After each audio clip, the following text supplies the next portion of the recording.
ہر ایک غم میں حفاظت درود پاک سے ہے، ازل کے دن سے میرے مصطفیٰ کے چرچے ہیں، تمام دہر پہ رحمت درود پاک سے ہے۔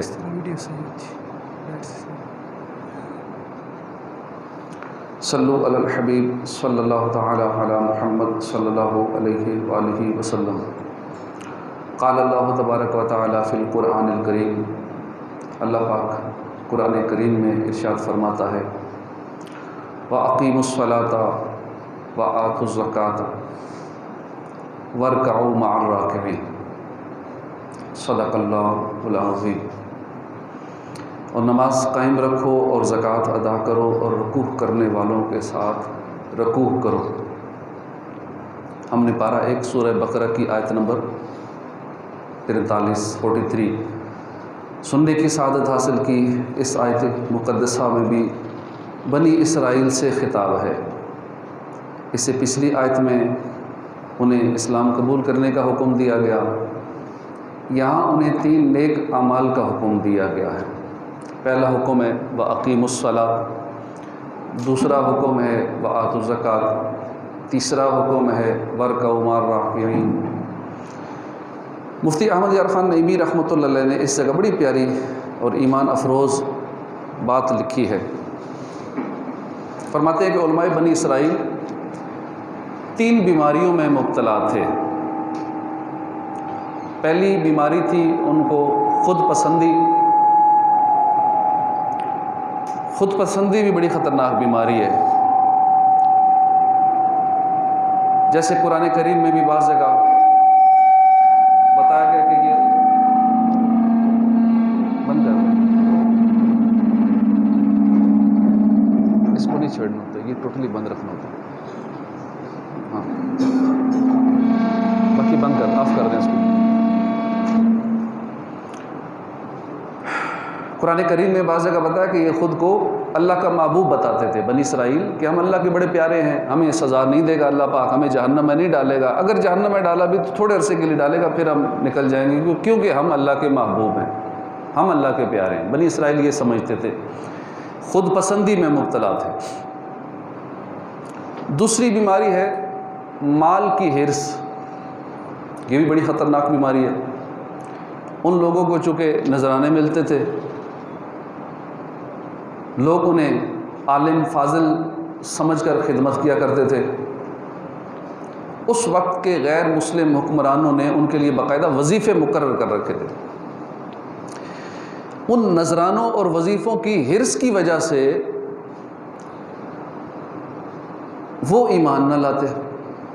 وہ یہ جانتے تھے کہ اگر محمد صلی اللہ علیہ وسلم کو ہم سچا نبی مان لیں گے تو ہمارے نذرانے وظیفے بند ہو جائیں گے، اس لیے کلمہ نہیں پڑھتے تھے۔ تیسری بیماری تھی ہرس کی، حسد کی بیماری۔ یہ حسد کرتے تھے، یعنی یعقوب علیہ السلام کے بعد سے نبوت بنی اسرائیل میں چلی آ رہی تھی۔ اس دوران جو بھی نبی تشریف لاتے وہ بنی اسرائیل ہی میں سے تھے۔ اب جب آخری نبی محمد عربی صلی اللہ علیہ وسلم حضرت اسماعیل علیہ السلام کی اولاد میں سے تشریف لے آئے تو انہیں حسد ہوا کہ بنی اسرائیل میں سے کیوں نہیں آئے، حضرت اسماعیل علیہ السلام کی اولاد سے نبی کیوں آئے۔ تو حسد کی آگ میں جل کر انہوں نے کلمہ نہ پڑھا، محبوب خدا کی غلامی سے انکار کیا۔ غرض کہ یہ 3 باطنی بیماریاں ان کے اندر تھیں جو بنی اسرائیل کو کلمہ پڑھنے اور اسلام قبول کرنے سے روک رہی تھی۔ چنانچہ ان 3 بیماریوں کے لیے 3 علاج تجویز کیے گئے۔ پہلا علاج وَأَقِیمُوا الصَّلَاةَ، پہلی بیماری کا علاج وَأَقِیمُوا الصَّلَاةَ، ان کی دوسری بیماری کا علاج وَآتُوا الزَّکَاةَ، ان کی تیسری بیماری کا علاج وَارْکَعُوا مَعَ الرَّاکِعِینَ۔ یہی ہمارا آج کا موضوع ہے۔ وَأَقِیمُوا الصَّلَاةَ، نماز قائم رکھو۔ اس کی برکت سے کیا ہوگا؟ کون سی بیماری کا علاج ہوگا؟ خود پسندی سے نجات مل جائے۔ یعنی جب تم سچے دل سے رب کے حضور سر جھکا دو گے، سر سجدے میں رکھ کر کہو گے سبحان ربی الاعلیٰ، اس کی برکت سے تمہارا غرور ٹوٹے گا، عاجزی آئے گی، تمہیں خود پسندی سے نجات مل جائے گی۔ پھر فرمایا وآتوا الزکوٰۃ، زکوٰۃ ادا کرو۔ اس کی برکت سے کیا ہوگا؟ مال کی محبت نکل جائے گی۔ جو لوگ ریگولر زکوٰۃ دیتے ہیں نا، ان کے دل سے مال کی محبت نکل جاتی ہے، کم آہستہ آہستہ کم ہوتی رہتی ہے، اور ایک وقت آتا ہے کہ وہ زکوٰۃ کے علاوہ نفلی صدقات بھی دیتے ہیں، اللہ کی راہ میں پھر خوب خرچ کرتے ہیں، کیونکہ دل سخی ہو جاتا ہے ایسوں کا۔ لیکن جو لوگ کنجوسی کرتے ہیں، زکوٰۃ میں کنجوسی کرتے ہیں، تو وہ پھر نفلی صدقات میں تو اور زیادہ کرتے ہیں۔ اللہ کی راہ میں دیگر اخراجات کرنے میں، صدقہ و خیرات کرنے میں تو بہت زیادہ ہی کنجوسی سے کام لیتے ہیں، چونکہ جو فرض ہے، زکوٰۃ ہے، وہ ادا نہیں کر رہے، جو عشر ہے وہ ادا نہیں کر رہے، تو پھر دیگر نفلی نیک کاموں پہ کہاں خرچ کریں گے؟ تو یہ علاج ہے دوسری بیماری کا۔ کون سی بیماری؟ حرص کی بیماری۔ تیسرا ارشاد فرمایا وَارْكَعُوا مَعَ الرَّاكِعِينَ، اور رکوع کرنے والوں کے ساتھ رکوع کرو،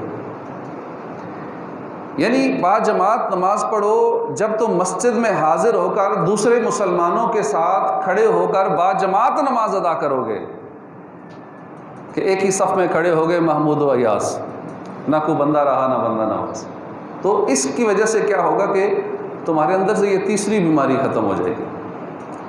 یعنی کوئی امیر ہے یا غریب ہے، کوئی سیٹ ہے یا نوکر، حکمران ہے یا عام رعایا میں اس کا شمار ہے، کوئی وقت کا غوث ہے یا ایک عام گناہ گار شخص ہے۔ جب رب کے حضور حاضر ہو گئے تو سارے ایک ہی صف میں کھڑے ہو گئے، اللہ کے حضور سارے سجدہ کریں گے۔ علیحدہ سے کسی کے لیے کوئی مسند یا کوئی مصلی نہیں تیار کیا جاتا کہ یہ فلاں صاحب کے لیے، یہ فلاں صاحب کے لیے ہے، ایسا نہیں، وہ سارے جس کا جہاں دل آتا ہے وہ وہیں نماز پڑھتا ہے۔ غریب آدمی زمین پر سر رکھے گا، امیر بھی زمین پر ہی رکھے گا، کوئی ڈیفرنس نہیں، کوئی امتیاز نہیں۔ رب کے حضور حاضری کا یہ عظیم اور عاجزی و انکساری بھرا منظر دیکھو گے، اس میں شرکت کرو گے، وَارْكَعُوا مَعَ الرَّاكِعِينَ، با جماعت نماز ادا کرو گے، تو اس کی برکت سے تمہارے اندر حسد دم توڑ جائے گا۔ لہذا اے بنی اسرائیل، 3 کام کر لو، وَأَقِیمُوا الصَّلَاۃَ، نماز قائم رکھو، وَآتُوا الزَّکَاۃَ، زکوٰۃ دو، وَارْكَعُوا مَعَ الرَّاكِعِينَ، رکوع کرنے والوں کے ساتھ رکوع کرو۔ اس بے مثال نسخہ شفا میں تمہارے تمام باطنی بیماریوں کا علاج ہے، لہذا اپنی باطنی بیماریوں کا علاج کرو، کلمہ پڑھ کر محبوب ذیشان صلی اللہ علیہ وسلم کے دامن کرم سے وابستہ ہو جاؤ۔ آیت کریمہ میں 3 حکم دیے گئے، اور یہ جو 3 حکم ہیں نا، یہ صرف بنی اسرائیل کے علماء کے لیے نہیں تھے، یہ ہم سب کے لیے ہیں۔ ہم پر بھی لازم ہے کہ یہ 3 کام ہم اپنائیں۔ اس میں ہمارے ایمان کا تحفظ ہے، اس کے ساتھ ساتھ بہت سارے دنیاوی فائدے بھی ہیں، دنیاوی اور دینی دونوں فائدے ہیں، اخروی فائدے بھی ہیں۔ آئیے ان نیک اعمال کی کچھ وضاحت سنتے ہیں، اس کی برکتیں سنتے ہیں۔ پہلا کام جو اس آیت کریمہ میں حکم فرمایا، وَأَقِیمُوا الصَّلَاۃَ، نماز قائم رکھو، اور نماز قائم رکھو۔ اب اس جگہ پہلے تو نماز قائم رکھنے کا مطلب سمجھ لیجئے، کیونکہ ہر ایک نے اپنا مطلب ایک بنایا ہوا ہے۔ بہت سارے لوگ ایسے ہیں جو ہمارے معاشرے میں پائے جاتے ہیں، جو معاذ اللہ شریعت کو الگ سمجھتے ہیں، طریقت کو الگ سمجھتے ہیں۔ ہم طریقت والے ہیں، ہم نے نماز نہیں پڑھنی، ہم طریقت والے، ہم پہنچے ہوئے ہیں، ہمارا راستہ ہی اور ہے، ہم اس سے ذرا اوپر لیول کے ہیں، شریعت سے اوپر لیول کے نا، اپنی پاس سے ایک نئی تعریفیں اور نئی چیز گھڑی ہوئی ہے۔ ہم تو نماز قائم رکھتے ہیں، نماز پڑھتے نہیں ہیں، ہم نے تو پکی پکی قائم کر لی، اللہ اکبر، اور اس کو تصوف کا نام دیتے ہیں، اور انداز وہ اختیار کرتے ہیں جو منافقوں والا انداز ہے۔ ان نادانوں کو اگر نماز کی دعوت دی جائے تو کہتے ہیں کہ کہاں لکھا ہے کہ نماز پڑھو، قرآن کے اندر کدھر لکھا ہوا ہے نماز پڑھو؟ حکم ہے نماز قائم کرو، وَأَقِیمُوا الصَّلَاۃَ۔ آگے سے یہ جواب دیتے، اور ہم نے نماز کو قائم کر رکھا ہے. پکا کام پڑھنی ایک نہیں ہے، چونکہ قائم کر دیا، ایک ہی بار قائم کر دیا ہے تو زندگی بھر ضرورت نہیں ہے پڑھنے کی. پڑھنے کا حکم ہی نہیں، ہم قائم کرنے کا حکم ہے وہ ہم نے کر دیا.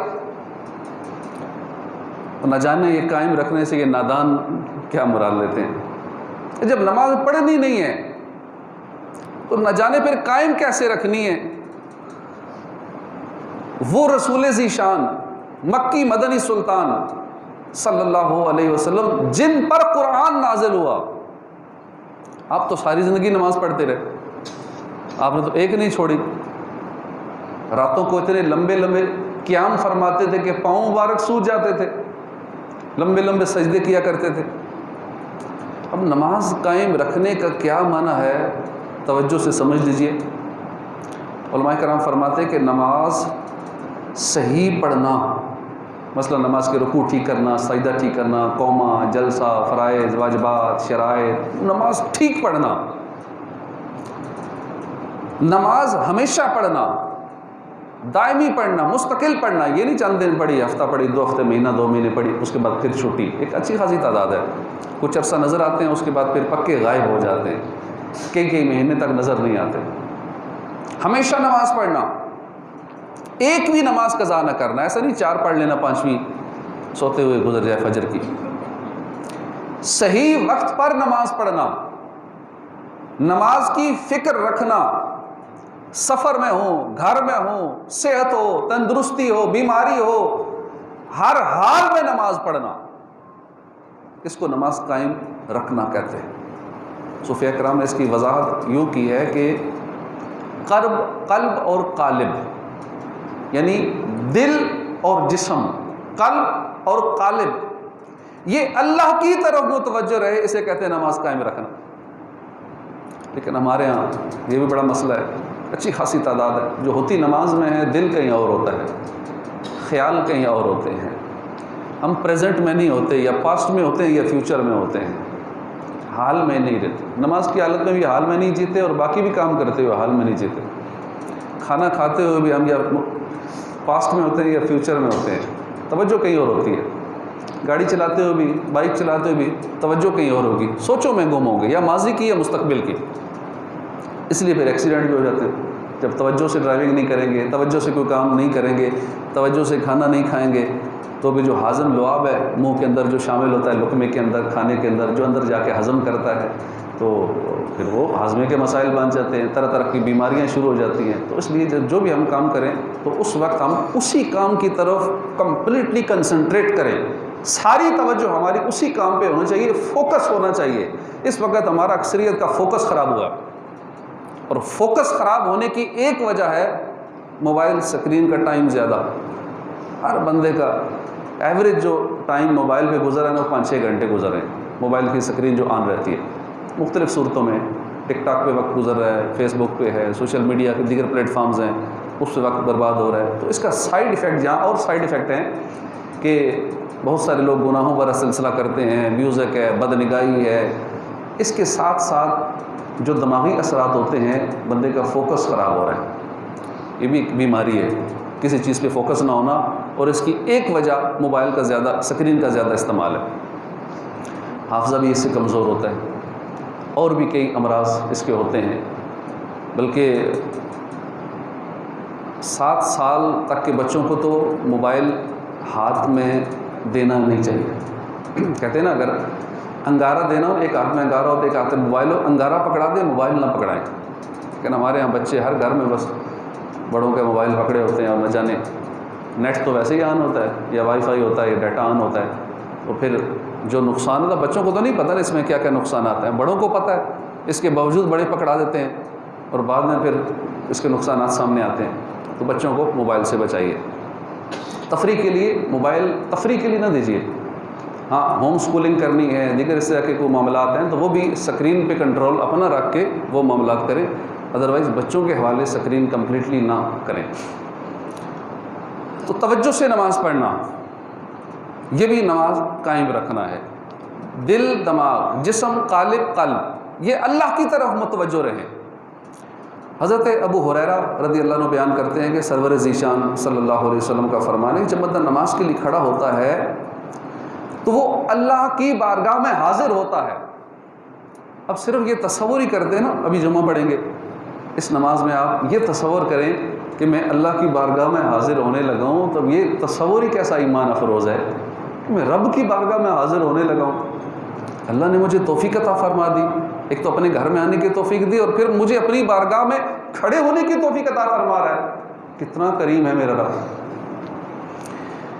اب جب بندہ نماز کی حالت میں پھر ادھر ادھر دیکھتا ہے، کچھ کنکھیوں سے دیکھتے ہیں، آنکھیں پھیر پھیر کے دیکھتے ہیں، کچھ تھوڑا سا چہرہ بھی ادھر ادھر کر لیتے ہیں، توجہ جب ہٹاتا ہے، ادھر ادھر دیکھتا ہے، تو اللہ پاک ارشاد فرماتا ہے کہ تو کس کی طرف دیکھ رہا ہے؟ کیا مجھ سے بہتر کی طرف تو دیکھ رہا ہے؟ اے ابن آدم، میری طرف متوجہ ہو جا، کیونکہ میں اس سے بہتر ہوں جسے تو دیکھ رہا ہے۔ سب سے بہتر کی بارگاہ میں حاضر ہیں اور دیکھ کسی اور، توجہ کسی اور طرف، ایسا نہیں ہونا چاہیے۔ حضرت عبداللہ بن مبارک فرماتے ہیں کہ بچپن میں دیکھی ہوئی خاتون کا واقعہ مجھے یاد ہے کہ وہ خاتون نماز پڑھا کرتی تھی، تو ایک بار دیکھا کہ وہ نماز پڑھ رہی تھی، 40 بار بچھو نے اس خاتون کو ڈنک مارا۔ بچھو ایک بار ڈنک مارے تو اچھا خاصا درد ہوتا ہے، 40 مرتبہ بچھو نے ڈنک مارا، مگر اس خاتون نے نماز میں فرق نہیں آنے دیا، اپنی نماز توجہ سے ادا کرتی رہی۔ جب نماز سے فارغ ہوئی، پوچھا اماں، بچھو نے آپ کو 40 بار ڈنک مارا، آپ نے اسے ہٹایا کیوں نہیں؟ جواب دیا، صاحبزادے ابھی تم بچے ہو۔ یہ کیسے مناسب تھا؟ میں تو اپنے رب کے کام میں مشغول تھی اور میں اپنا کام کرتی۔ جب میں رب کے کام میں لگی ہوئی تھی تو اس دوران میں اپنا کام کیوں کرتی؟ بچھو ڈنگ مارتا رہا، میں نے توجہ ہی نہیں دی۔ اللہ پاک ہمیں بھی ایسی نماز پڑھنے کی توفیق بخشے۔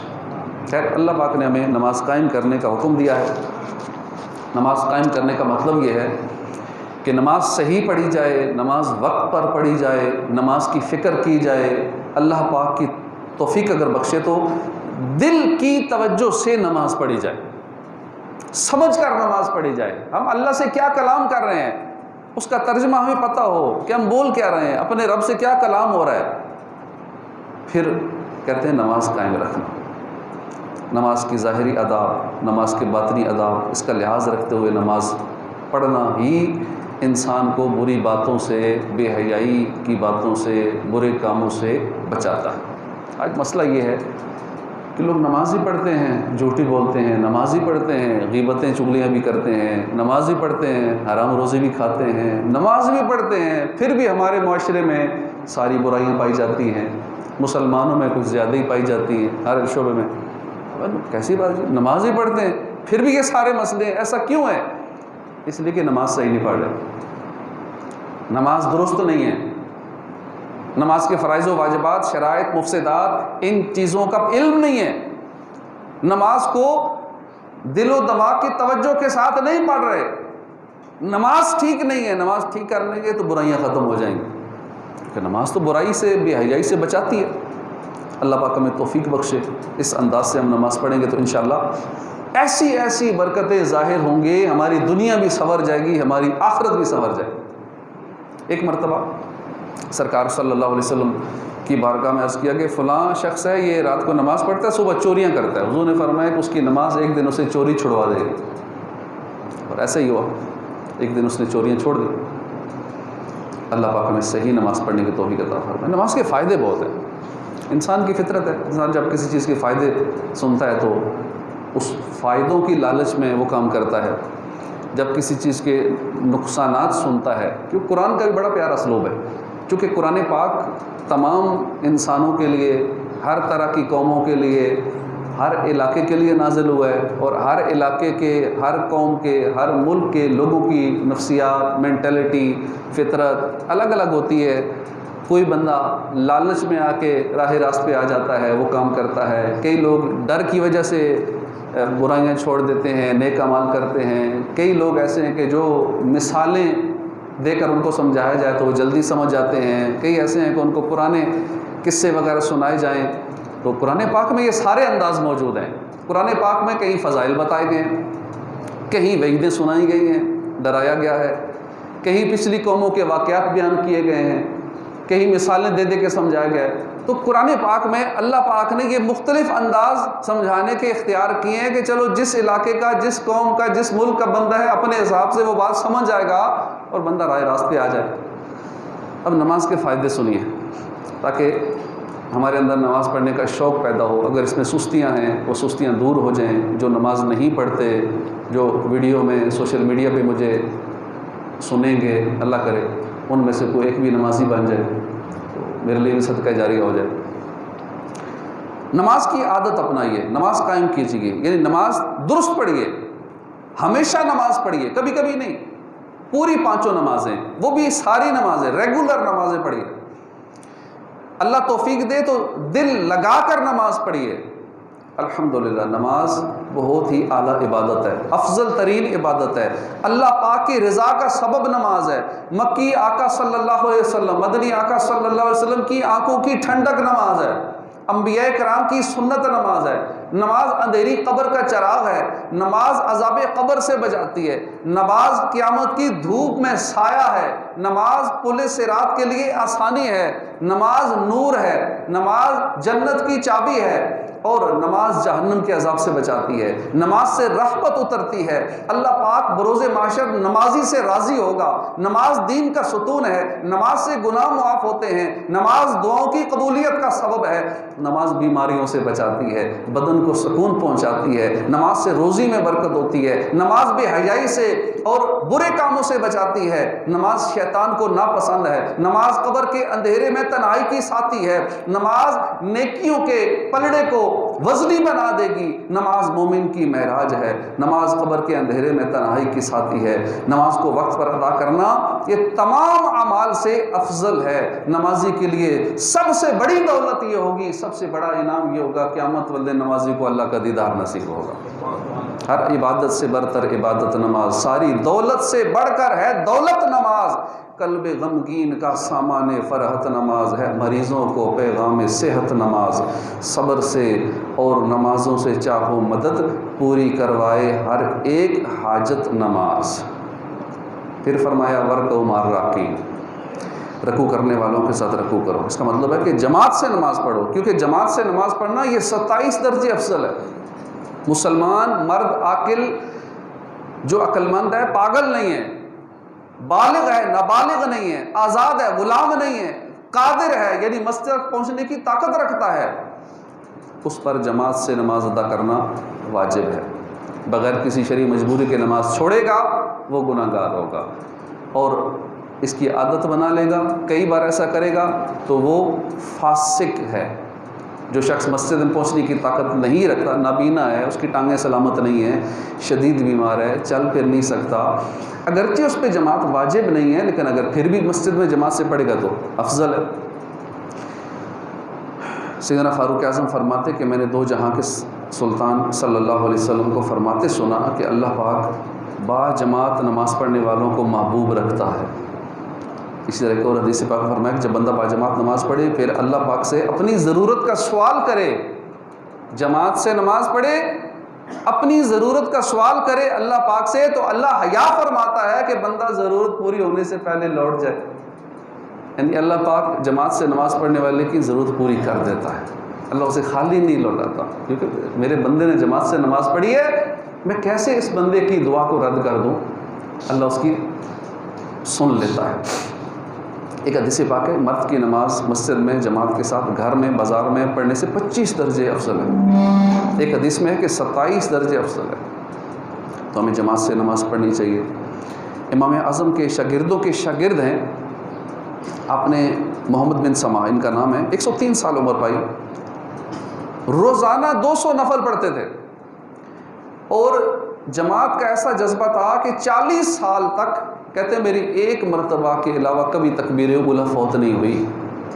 جس دن میری والدہ کا انتقال ہوا اس دن ایک وقت کی جماعت چھوٹ گئی، تو میں نے اس خیال سے کہ میری جماعت چھوٹ گئی ہے اور نماز جماعت سے پڑھنا 25 درجے افضل ہے، تو میں نے 25 مرتبہ وہ نماز پڑھی، مجھے ہاتھ میں غیبی سے آواز آئی 25 مرتبہ نماز تو پڑھ لی، اس آمین کا کیا کرو گے؟